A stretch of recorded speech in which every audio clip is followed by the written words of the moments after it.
No, I'm hungry. I really want to come back and start practicing. I think this season I've been playing a really good tennis. I think it's been the best season I have ever played. At 23, the Grand Slam winner faces a decision with no safe answer. His comeback died in Cincinnati before it started. New York is next. The defending champion may arrive without competition since April. That is the cruelest part of this story.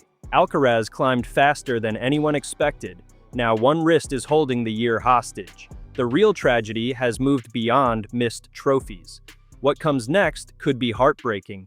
Cincinnati was meant to prove his body was ready. Instead, withdrawal deepened fear around his US Open defense. Barcelona remains his last tournament.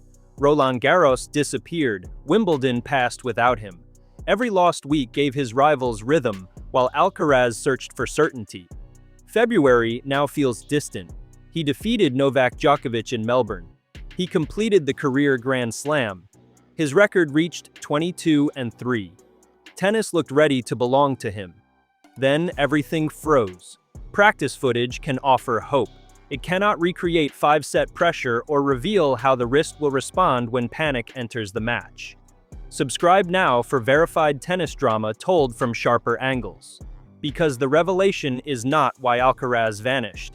It is what his return may destroy. That danger begins with uncertainty, not with a confirmed medical disaster. Nobody outside Alcaraz's inner circle knows exactly how the wrist will react when a match becomes violent, rushed, and emotionally heavy. Practice can be controlled. Intensity can be reduced. A session can stop the moment discomfort appears. Tournament tennis offers no such mercy. The ball arrives faster. Pressure tightens the body. A player reaches farther than planned and strikes from positions that never appear during rehearsed drills. For Alcaraz, the frightening question is not whether he can hit a clean forehand in training. It is whether he can trust that forehand after 3 hours, with a major title and his reputation hanging over every swing. That distinction explains why Cincinnati mattered so much. It was never just another event on his schedule. The tournament was supposed to provide evidence. His team needed competitive information before New York. Fans needed reassurance. Alcaraz needed the feeling that his body could survive contact with an opponent who would test every weakness. When he withdrew on August 4th, the announcement removed the safest available bridge between rehabilitation and a Grand Slam. Cincinnati runs from August 13th through August 23rd. The US Open starts on August 30th. That calendar leaves almost no room for gradual discovery.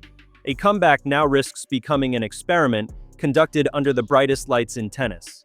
Winston-Salem remains a possible final stop before the US Open, yet Alcaraz has not confirmed that he will play there. Even participation would create another uncomfortable calculation. A short run could provide rhythm, although a deep run would reduce recovery time before New York. An early defeat might expose rust and weaken confidence. Another withdrawal would intensify every fear already surrounding the wrist. None of those outcomes guarantees failure, but each carries a cost. The brutal part is that Alcaraz cannot obtain certainty without competing, while competition is the very thing that could reveal whether the injury has truly settled. That ordeal began during his first-round victory over Otto Virtanen in Barcelona. Alcaraz won that match in straight sets, yet the result quickly became irrelevant. Tests on his right wrist forced him out before the second round. Further medical examination showed that the problem required more caution than first expected. Madrid disappeared next, denying him another appearance at one of the Spanish tournaments that matters deeply to him. Rome then vanished from the plan. Roland Garros followed. A single physical problem had expanded from one withdrawal into the destruction of an entire clay court campaign.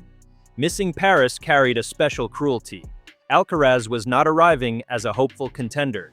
He was the defending champion with a chance to win Roland Garros for a third consecutive year. His 2025 final against Jannik Sinner had already become part of modern tennis history. Alcaraz saved 3 championship points and eventually prevailed after 5 hours and 29 minutes. That victory displayed everything his fans admire. Imagination appeared when the match became rigid. Courage carried him through moments that looked lost. Survival followed after a physical test that appeared almost impossible. 1 year later, the same champion could not enter the tournament because his wrist had not recovered. Wimbledon delivered another painful loss, even though Alcaraz was not defending the 2025 title there. He had won the championship in 2023 and 2024, and his rivalry with Sinner had turned the grass court major into essential viewing. Recovery kept him away from Queen's Club and Wimbledon in 2026. The official message offered hope because he said he felt much better, but readiness had not arrived. That wording matters. Improvement is not the same as clearance for elite competition. Feeling better does not guarantee that a wrist can absorb repeated acceleration, late contact, defensive stretching, or the strain created by serving at full speed across several rounds. That development cuts directly into the heartbreak of this story. Alcaraz entered the year with history in his hands. In Melbourne, he defeated Novak Djokovic in 4 sets to win his first Australian Open. The result completed his career Grand Slam while he was still 22. No man had finished that collection at a younger age. The title also gave him 7 major singles trophies, making him the youngest man in the Open era to reach that total. Those records did not merely confirm potential. They announced that Alcaraz had already entered territory occupied by the greatest players the sport has known. Melbourne should have opened a season of freedom. The only major missing from his collection was finally secured. Questions about whether he could win in Australia disappeared. Doubts created by his December split with longtime coach Juan Carlos Ferrero also lost force.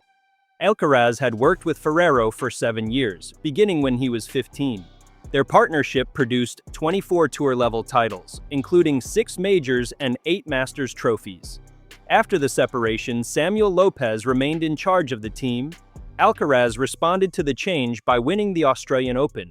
That success made him look prepared for independence rather than vulnerable to transition. Then the season turned with shocking speed. His record reached 22 wins against 3 losses before the wrist halted his progress. Statistics normally move every week for a healthy elite player. This one became frozen. The number now functions like a photograph from the moment before the damage became visible. It shows how well he was playing, but it also exposes how much competition has been lost. Every week away removed another chance to build patterns, solve tactical problems, and sharpen reactions. Recovery protected the joint, yet time quietly attacked the competitive instincts that separate champions from talented players. The wrist introduces another layer because it can affect belief even when pain has reduced. Alcaraz experienced a similar mental barrier after a right forearm problem disrupted his 2024 clay season. He missed Monte Carlo and Barcelona, returned in Madrid, then withdrew from Rome. Before Roland Garros, he said he was no longer feeling pain, but still thought about the injury when hitting forehands at full intensity. He eventually won that French Open, which proves caution does not automatically predict defeat. Yet his own words revealed how recovery can continue inside the mind after the body begins improving. Trust often returns later than movement. That history creates hope and concern at the same time. Alcaraz has already shown that limited preparation does not make him harmless. His talent allows him to find form faster than most players. He can solve problems during matches and generate momentum within a tournament. The 2024 French Open stands as powerful evidence. However, the present absence is longer, and the stakes around New York are different. He has not played an official match since April. The US Open would demand hard court movement, heavy serving, and repeated forehand acceleration across a best-of-5 format. Past resilience offers encouragement, but it cannot provide a medical guarantee. The comparison with 2024 also prevents reckless conclusions. A previous arm injury did not stop Alcaraz from winning major titles later that year.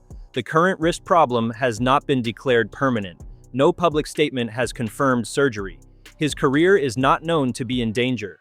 Responsible analysis must keep those facts clear. Rage does not require fabrication. The drama comes from uncertainty, timing, and the enormous value of what remains at stake. Turning a temporary injury into a false career-ending diagnosis would weaken the real story. The truth already carries enough force because a historically successful season has been suspended without a confirmed return match. New York will brutally magnify every unresolved question. Alcaraz enters the conversation as the defending champion after winning his second US Open title in 2025. His first came in 2022, when the victory also helped make him the youngest world number one in ATP history. Flushing Meadows has therefore framed two different stages of his rise. His first championship introduced him as a global force. By the second, his rivalry with Sinner had become the center of men's tennis. A possible 2026 defense should have represented another step toward dominance. Instead, it now resembles a medical and emotional test conducted in front of millions. The atmosphere there can punish uncertainty. Arthur Ashe Stadium is enormous. Night sessions stretch late. Heat and humidity can drain a player before the decisive rounds arrive. Crowd energy can lift Alcaraz, but excitement can also tempt him into excessive effort. His natural style feeds on spectacular movement and explosive shot-making. Fans celebrate the points where he chases an impossible ball, slides into danger, then creates an answer from nowhere. Those moments form his identity. A cautious version of Alcaraz might protect the wrist, although caution could also remove the freedom that makes his tennis extraordinary. That conflict reaches deeper than basic fitness. Withdrawal would protect him from that immediate threat, yet it would deepen the emotional wound of the season. Missing the US Open would mean losing 3 consecutive majors after winning the first one. The calendar would show an Australian Open champion absent from Paris, London, and New York. Such a sequence would be extraordinary for a player who began the year healthy enough to complete the career Grand Slam. Ranking points would disappear. Rivals would gain distance. More importantly, Alcaraz would lose the stage where he has already created some of his defining memories. Caution could preserve his future, but it would not make the present painless. This dilemma explains why simple advice sounds hollow. Telling him to rest ignores the years of work behind a title defense. Demanding that he compete treats his body like public property. Alcaraz and his team must evaluate information unavailable to everyone else. Scans, pain levels, strength tests, and recovery patterns will shape the decision. Even those measurements cannot recreate the disorder of a major. Medicine can estimate risk. Competition introduces reactions that cannot be fully rehearsed. The final choice will therefore contain uncertainty regardless of how carefully it is made. Pressure has never been limited to the condition of his wrist. Alcaraz has spoken openly about the weight created by modern tennis. In 2024, he warned that the crowded calendar affected motivation and increased the risk of injuries. He admitted that there were moments when staying home with family and friends felt more appealing than traveling to another tournament.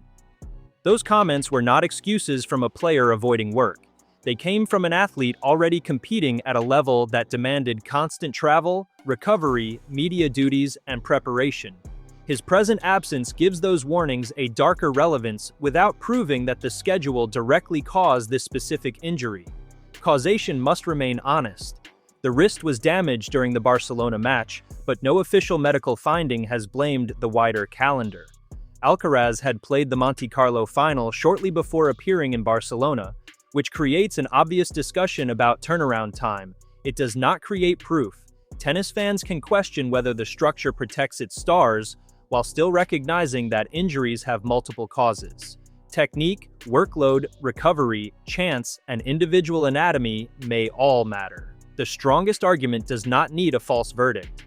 Tennis had already been warned about physical and motivational strain, and one of its brightest champions is now missing during the center of the season. His documentary offered another glimpse behind the smile. Alcaraz said that he felt mentally exhausted during 2023 because life had become entirely centered on tennis. He described needing brief time away with friends after the French Open. Members of his team worried about preparation for the grass season, yet Alcaraz believed the break was necessary to reset. That tension did not portray laziness. It revealed a young athlete trying to discover how much ordinary life could remain inside an extraordinary career. The debate has never been about whether he wants greatness. His record answers that question. The issue concerns what kind of life he must surrender to sustain it. Alcaraz has also stated that he wants to stand alongside the big three in total achievements. Such ambition creates an unforgiving standard. Roger Federer, Rafael Nadal, and Novak Djokovic turned longevity into part of their greatness. Their records were built through talent, discipline, adaptation, and repeated recovery from physical damage. Comparing a player of 23 with completed careers can distort every season. Alcaraz already owns 7 major titles, yet conversation often jumps immediately toward the totals he has not reached. History celebrates his pace while simultaneously demanding that he maintain it for another decade. That burden converts remarkable success into a permanent examination. Ferrero's departure intensified that outside scrutiny considerably. Their partnership had connected Alcaraz's adolescence with his arrival at the top. Ferrero understood his development, emotional swings, and competitive habits from close range. When the relationship ended, outsiders naturally wondered whether Alcaraz would lose structure. Melbourne appeared to settle the question because he won the title under Lopez. The wrist injury later created a new temptation for speculation.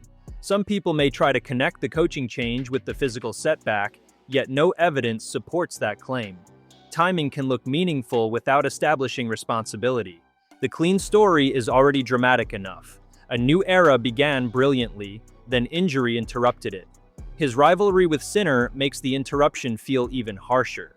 Their matches have offered contrasting styles and genuine uncertainty. Sinner brings controlled power, early ball striking, and relentless baseline precision. Alcaraz introduces improvisation, speed, and sudden changes of geometry. Neither man functions as a simple villain in the other's story. Their competition has pushed both toward higher levels. During Alcaraz's absence, Sinner continued adding major success and strengthening his place at the top of the sport. That progress is deserved. It also means Alcaraz may return to a landscape that has moved forward rather than waiting politely for him. The danger extends beyond trophies because prolonged absence can alter a player's relationship with his own game. Alcaraz has built his identity around joy, freedom, and daring. His best tennis looks spontaneous, even though years of training support every improvisation. Injury can introduce calculation into moments that once felt instinctive. A player starts checking the body after contact. Movement becomes a question. Aggression requires permission. If Alcaraz returns while still protecting the wrist mentally, his style could lose its natural flow before any physical setback occurs. That possibility is not a prediction. It is the psychological risk faced by athletes returning from injuries that affect their most trusted movements. This is why the training clips offer only partial comfort. Those clips show that he is working. Visible progress has replaced complete inactivity, yet they cannot reveal how he responds to scoreboard pressure, changing ball speed, or an opponent attacking the forehand repeatedly. Social media captures selected moments. A medical team evaluates the entire session. Fans see a powerful shot and imagine readiness. Coaches may notice guarded movement, reduced volume, or discomfort that never appears in the clip. The gap between visible progress and competitive clearance is where suspense now lives. His age makes that treatment especially uncomfortable. 23 sounds young until the tennis world discusses wasted opportunities. The sport measures careers through narrow windows created by health, form, and competition. Alcaraz may have many great seasons ahead, but nobody can guarantee them. Nadal won major titles across an extraordinary span while repeatedly fighting injuries. Federer extended his prime through adaptation. Djokovic maintained elite performance through meticulous physical management. Their longevity now shapes expectations for anyone with historic talent. Yet those examples are exceptional precisely because lasting greatness is difficult. Alcaraz should not be treated as though the future owes him healthy years. The phrase, "beyond heartbreaking," gains its meaning from that uncertainty. This is not mourning for a finished career. It is the pain of watching an athlete reach a height that promised freedom, then become trapped by the body before he could use it. Melbourne proved that Alcaraz could complete the full set of majors. Barcelona exposed how quickly control can disappear. The months between those moments feel cruel because the transformation required no decline in talent. His imagination remained fully alive. Nothing suggested that his desire had disappeared. A small area of the body became powerful enough to stop one of the most dynamic athletes in the world. There is another uncomfortable truth. Alcaraz's style may always invite concern because he asks so much from his body. His explosive changes of direction create breathtaking defense. Violent acceleration turns neutral balls into winners. Full commitment allows him to improvise from compromised positions. Those qualities should not be blamed for the wrist injury without evidence. They do explain why fans watch his health closely. His tennis depends on freedom across the entire body. A limitation in one area can influence balance, timing, and tactical confidence. Protecting the wrist may require adjustments that affect the spectacle people expect from him. Adaptation could become the next stage of his greatness. Champions often survive by changing before decline forces the issue. Alcaraz has enough variety to shorten points, use the net more, and manage effort through smarter patterns. His serve has improved across his career. Deep positioning can be punished with the drop shot. Greater selectivity might reduce unnecessary physical strain without removing aggression. However, adaptation under emergency conditions is difficult. A player usually develops new habits during stable periods. Alcaraz is being asked to consider them while recovering, defending major points, and responding to questions about his place beside Sinner. That context makes every adjustment feel urgent. The team around him now carries enormous responsibility. Samuel Lopez must balance competitive ambition with the evidence provided by doctors and physical trainers. Alcaraz's family and advisors understand how much New York means, but they also know the season extends beyond one tournament. Decisions about load, travel, practice intensity, and entry timing will shape the comeback. The public will see only the final announcement. Behind it will sit weeks of tests and conversations that cannot eliminate doubt. Leadership in this moment may require saying no to the player if desire outruns readiness.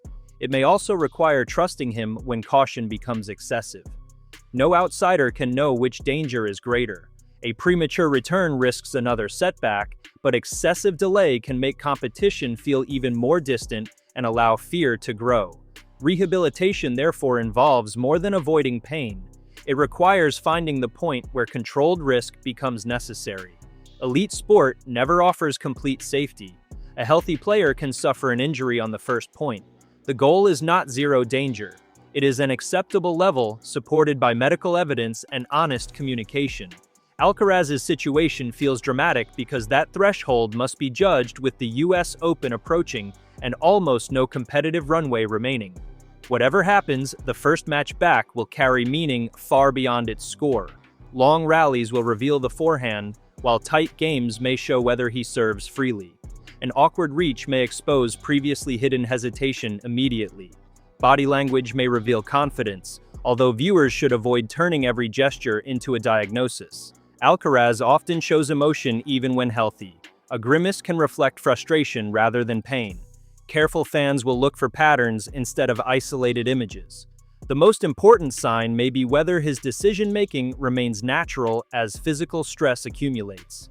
Failure would require similar restraint. An early defeat after 4 months away would not prove that Alcaraz is finished. Rust would be expected. The field in New York contains opponents prepared to attack uncertainty. Best of 5 matches expose physical gaps that smaller events can hide. Even a healthy return might need time before his level stabilizes. The danger comes from confusing one result with a permanent direction.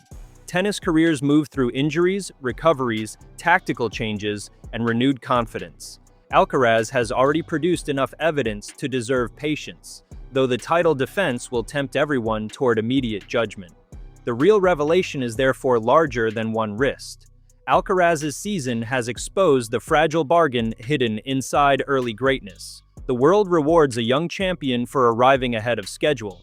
That same world then removes the protection normally granted to youth. 7 major titles create veteran expectations. A career Grand Slam makes ordinary development seem unacceptable. Every missed event becomes a crisis because history appeared available so quickly. At 23, Alcaraz is simultaneously treated as a young man with time and a legend who must never waste it. Those demands cannot be reconciled without emotional cost. His own philosophy may determine what survives this period. Alcaraz has insisted that enjoyment matters to his performance. He remains close to family and childhood friends in Murcia. The documentary showed that ordinary connection helps him reset from the machinery of professional tennis. critics sometimes interpret that desire as insufficient sacrifice. His achievements make that accusation difficult to defend. The question is whether joy can remain part of the system when injury makes every decision tense. A comeback driven entirely by fear of losing ground could damage the freedom he values, even if the wrist remains intact. That is what his return may destroy. The obvious threat concerns the body, but the deeper danger involves trust. Alcaraz must trust the wrist. Preparation must feel trustworthy. He must believe that caution has not made him timid. The team must trust that ambition will not conceal pain. Fans will need to accept that the first version of him may look incomplete. Should those forms of trust survive, the season can still become a difficult chapter rather than a defining wound. Their collapse could extend recovery long after the medical problem has improved. For now, no honest person can announce the ending. Alcaraz remains entered for the US Open, but entry does not equal participation. Winston-Salem remains available, although no commitment has been announced. Training continues, and Cincinnati has been removed from the plan. Those are the facts. Everything beyond them belongs to possibility. The temptation to invent hidden diagnoses or private conflict should be resisted because the confirmed reality is already compelling. A champion has spent nearly 4 months away after beginning the year with historic success. His next move carries consequences that nobody can calculate with certainty. He may arrive in New York and remind everyone why his rise felt inevitable. His team could also decide that defending one trophy is not worth threatening the years ahead. Either choice would reveal courage of a different kind. Competing demands faith in the work completed during recovery. Withdrawing demands acceptance that even champions cannot control the calendar. The tragedy does not depend on one decision being wrong. It exists because every available decision asks Alcaraz to surrender something valuable. Physical security competes with the value of a title defense.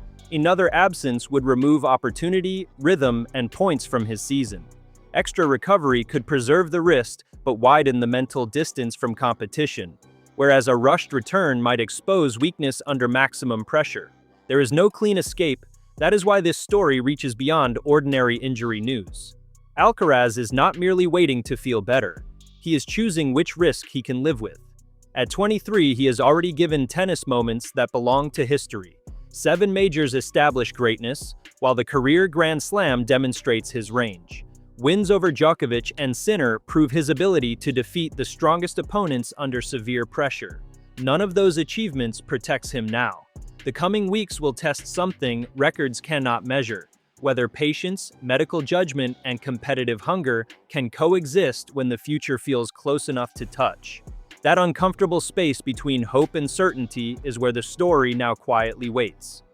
Subscribe to the channel for verified tennis stories delivered with fearless perspective, and turn on notifications so you do not miss what happens next.